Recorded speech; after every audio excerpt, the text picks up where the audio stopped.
is a live, a Sunday talk show here on the Arise News channel. With me, I still have Professor David Aworawo, Professor of International Relations and Strategic Studies at the University of Lagos. Professor Anthony Killer, Professor of Strategy and Development and Institute Director at the Commonwealth Institute of Advanced and Professional Studies, as well as Yemi Adamolekun, Executive Director in Office Enough.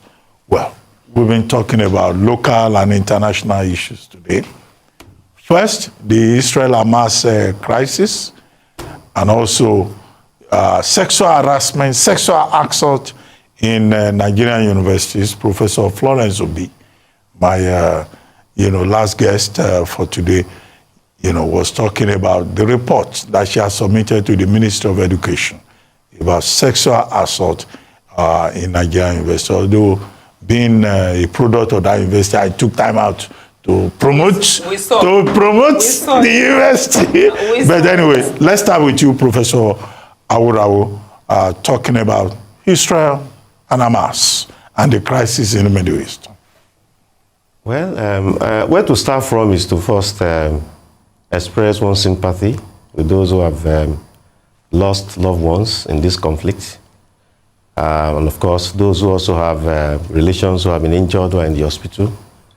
At the last count, Israel, we understand, had lost 1,300. The Palestinians have lost maybe 2,200 thereabouts, maybe even higher, as our last count. That's where to start, to express deep sympathy for those who have lost loved ones in this, I would say, avoidable conflict. The conflict itself, has a very long history.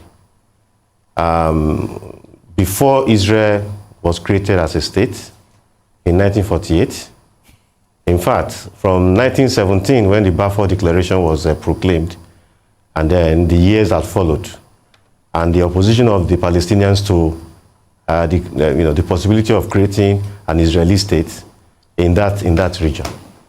And since then, that place has been very unstable. Several wars have been fought, terrorist attacks have taken place, with almost unpunctuated regularity until the present.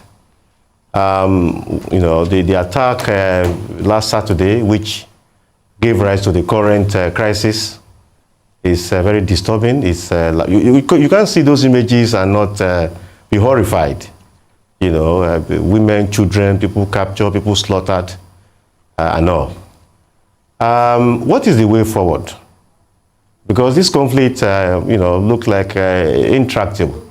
In 2018, when Israel celebrated 70 years as an independent state, different groups, I was involved in one of them, tried to study the conflict and tried to establish the issues and the way forward.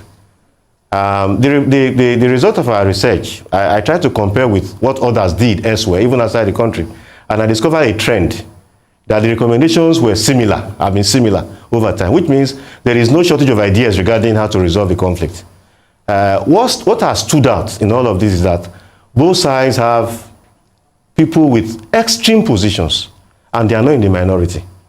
And that is what needs to be addressed if the Middle East will be stable. Take, for instance, even before Israel was created, in November 1947, the United Nations made a resolution, General Assembly, Resolution 181, which provided for Israel to be created as a state and the Palestinians to having their own state, different from the Balfour Declaration that will have put all of them in one state. That resolution was more realistic, putting them in two separate states. The Arab League was opposed to it, and instead of thinking about their own state, was more concerned with Israel emerging, having their state. They rejected the plan, and that was how Israel, of course, there were also extremists too on the side of the Israelis. David Ben-Gurion and the rest of them tried to persuade them that they should accept the offer. And that was how the state of Israel was created. The Palestinians didn't get their state. Since then, extreme positions has been the major problem. We had, for instance, the Camp David Accords, 1979, which will have laid the foundation for peace in the region. Extremists were opposed to it. Indeed, Anwar Sadat, who led the negotiation, was assassinated. Not long after that, we had the Oslo Accords, 1993. Shimon Peres, who led negotiations, was assassinated. And, Israel Rabin, rather, Shimon Peres, who replaced him, who tried to implement it, lost election to Benjamin Netanyahu, who was a more extremist individual. So the problem with the Middle East is all these extremists on both sides, and they are not in the minority. So moving forward, after this conflict comes to an end, what the United Nations and other agencies will need to do is how to carry out peace education that will enable both sides to know that this intractable conflict is not in the interest of anybody. This war, Israel will win it, but it won't win the peace. So, and like I said the other time, that I'm not happy that this conflict is going on, but I'm happy it's happening under Netanyahu. Because if it had happened under some other person, it would have been said, oh, if Netanyahu were there, it would never have happened, thinking that it's only by brute force that peace can be achieved. Let's see, 75 years down the line, they have carried on the same trajectory, and it has not solved the problem. What that means is that both sides will need to grant concession to reach an agreement which will bring this conflict to an end. And one key issue is that there must be two states. That Resolution 181 provided for it, the Arab League rejected it, and see where we are. Yeah. So that is it with that. And of course, female, I'm also in the university system. We've discussed this also some time ago. Yeah. Let me just say a few things about it. Okay. It's not only in Calabar, it's also in my university and for several universities, as the Vice Chancellor pointed out. And as we have said over and over again, we also need to educate ourselves, to popularize this, to remind ourselves, the academia, that it is not worth it. The fallout of sexual harassment is too serious. People go to jail for 25 years. Why should you go to jail for 25 years if you want to sleep with a woman? It doesn't make sense. So in ASU meetings, every forum, the faculty board meetings and all that, we have tried to say, we should be reminded of this, that it's not worth it. So that of Calabar will come and go, but moving forward, we should, be more responsible in the way we approach these things, such that all of this sexual harassment thing will not become an issue. There are too many issues in the university system to now add this, rather infinitesimal, inconsequential issue, which is now occupying the central place. Those are my thoughts. When I was talking with the Vice Chancellor, I was saying, Malabite, Malabres. Were you envious? No, well... I haven't gone to the university by the lagoon. We are very liberal. A little here, a little there. The good things of life should go around. Even like is doing well, Calabar does well, OAU does well, Ibadan does well. We are better off with that. Not just Unilag and over to you. I think I'll start where Prof left off and disagree slightly, because I'm not quite sure I would classify the issue of sexual harassment as infinitesimal. I hear what you're trying to say in a sense, larger sense, that there are kind of bigger issues that the university institution needs to deal with, and the Vice Chancellor alluded to that. The security issues, the issues of funding, the issues of caliber of staff that she's having to recruit, or challenges in recruiting them. But I think the issue of sexual assault is getting the well-deserved attention also by the intro that Dr. Abati gave, talking about how studies have shown the impact that it's had on students over the years. As I say often, I'm a campus child. And so when this Calabar thing happened, I actually posted in a few of our campus groups, and I said, this thing just clicked to me for the first time, that for my colleagues and friends that went to, let's see, so I grew up in Ife, but I didn't go to Ife. So then it occurred to me that for my friends that went to Ife, it would mean that accusations of sexual harassment were against people that we knew, our friends' fathers, people that we went to their houses, or people that might have been, I guess, maybe an acquaintance of my father's or my mother's. And that gave it a different kind of look in my mind, that, wait a minute. And then people started talking about stories of things that they knew then. So I think for me, the big thing about where we are now is the fact that society has shifted considerably, that there's now more voice. Students can now speak up. I'll speak a lot more. It's not to say that it's easy. We saw what happened even with University of Calabar when the Minister of Women Affairs was calling students and threatening them. She eventually apologized when she got a strongly worded letter. Sorry? But she did it. Well, she did, I just wanted to make sure that I'm fair to her, to put on record that she also apologized. But the fact that a minister of women affairs thought it was in her place to call a student and try to define for the student that if you were not raped, you were not sexually harassed. And that, for me, I mean, it's just mind-blowing. But that also just shows where we are. If a sitting federal minister only considers rape as sexual harassment, that's just to the point about the fact that it's not infinitesimal, and it is important that we're talking about it. And it's also very interesting that Nigeria now has the most number of female VCs that it's ever had.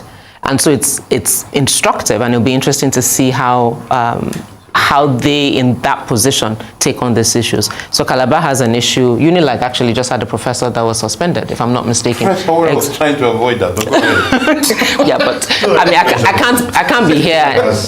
He said it last. I think he alluded, but without saying it. It's okay. Don't worry. I'm here for you. I'm here for you. Unilag just suspended one as well. So I think it is very important that you have female VCs who can take on these issues, and more people are talking. More professors are spending time in jail. And yeah, and I look forward to more of them going to jail and more students speaking. Not present company though. Well, I don't know what they do, but I'm just saying, anyone found guilty, I'm glad that we're now talking about it. And on Israel and Palestine, I mean, as with last week, Professor Awurawa gives it really, really good coverage in terms of what the issues are. And also I mean, America comes in because it's an election year. Biden cannot afford to say anything else. But I think let's be clear. The defense of Israel saying that it's defending itself from a terrorist group does not negate the fact that they're killing people. So I think it's important to put that in context, but because I think also because of Israel's position in kind of religious spheres, so to speak, there's a tendency to overlook that and only talk about the fact that Israel is special and da-da-da-da-da-da. But let's also not forget that they are killing people. That's the truth of the matter. And I mean, nothing else to add to what Professor Awurawa has said. Professor Killer. Well, I start by this Malabite thing. With the list of people you've announced that went to this university, one is tempted to find a link between the deterioration of Nigeria and the graduates of Calabar. But then again, you just threw me under the bus. But then again, that is I should be an exception. Well, there's always an exception. There's no doubt. It's always big brush brothers and giving the list. But I want to say this. I mean, you know, I believe that the situation, the matter of assault, coercion, extortion in university is a big thing. You know, it's with all the bigger problems they have, I would think this is as big as any other problem they have. And I think it's a failure of leadership. It's a failure of leadership of senior dons, academics, who have not been able to transfer the spirit of what is it to be a teacher. You know, to be a teacher, I've in other occasions defined it as to be a priest in the temple of knowledge. If you can see yourself as a priest in the temple of knowledge, you will not be attracted to people coming to worship in that temple. And if you do so, we're talking of some kind of pathology that we're not thinking of. That pathology does not need a clinical diagnosis. What it needs is a social refute. The idea that colleagues you frown on people who do that and call them out and see them as proper inferior species. They're people that you shouldn't sit down to drink with.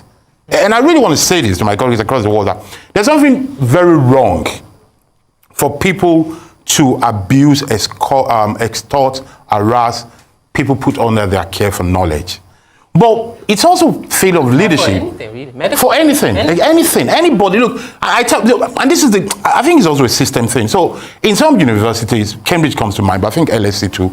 When you go on any kind of contract, one of the first things they tell you is that now you're going to be supervising dissertations. Every year, somebody's going to fall in love with you. Ignore it. And they say, you know, it's clear. They actually tell you. Because they were fascinated by this, your knowledge, this is your power. So it's one of the things you need to learn to block that out. That is on one side. But there's also a failure of leadership on the other side, of parents, guardians, and what's the other people? The people in charge of these young people. You see, the fact that anybody will be so afraid of failing that they cannot go home to say, Daddy, Mommy, somebody did something to me. And we're talking 2023 now. Yeah. You know, most I've been there. I was on Unilag the other day. I mean, they're kids. The fact that they will be so afraid of failing that they cannot tell their parent, it's a failure on part of we parents. Yeah. That our children cannot look at us and believe that the home is safe enough for them to report this kind of abuse. I think parents need to look at themselves as well and review their priorities. Perhaps we need a kind of general reorientation to talk about this kind of thing. Is important for the situation. But I have a radical approach to this. Whilst it is important that universities denounce and punish those who are guilty of this crime, I also think there's something in my mind. It's not a constitutional thing, but there's a moral side of me thinking that maybe universities should be penalized somehow if their staff behave that way, so that we have a kind of vicarious liability that puts everybody on their toes. But then again, it's not a Nigerian thing, because if it were a Nigerian thing, just the way some professors were reading INEC results is enough to affect their intake into schools. Because people should be thinking that I will not send my child to a place where the professor is talking this way. Right. But I think we have a problem of demand and supply. So we're not free to reason rationally. But I invite people to start thinking along that line. So it's a very big thing. For the matter of Israel and Palestine, I have a personal story. A long time ago, it's amazing how time passes. I think around 1992, 1991, we formed a group, a European group. We call it, very unsuccessful, I must say. We call it PNIP, something like that. Peace, neither Israel nor Palestine. And we considered ourselves as humanitarians. And, I think I was co-chair because they chose people from different places. By the way, not to look down, since we're grading universities, the only people that accommodated us was actually SOAS, which we were looking down on, but they were better than Cambridge and other places to take us. The idea then was that, let us agree that there's a general perception that the Palestinians feel that they've been dealt a bad card. But beyond that, let us look at human lives and agree that you can't get justice all the time, because the retort then was that there can be no peace without justice. But I think if everybody can look at individuals that die, rather than seeing martyrs and heroes, if we think of orphans and widows and what's the one for, men die as well, and widows as well, we look at it generally that way and to think that every life matters. Maybe we'll start thinking it differently to say that even if it is not a just peace, let us move for peace, whatever kind of peace is possible. And here, the West. A collection of poetry which is titled Casualties. Casualties, yes. In a war situation, J.P. Clark says there will be casualties. In any kind of situation. Your point. That's my point. What we have to worry about. But let's take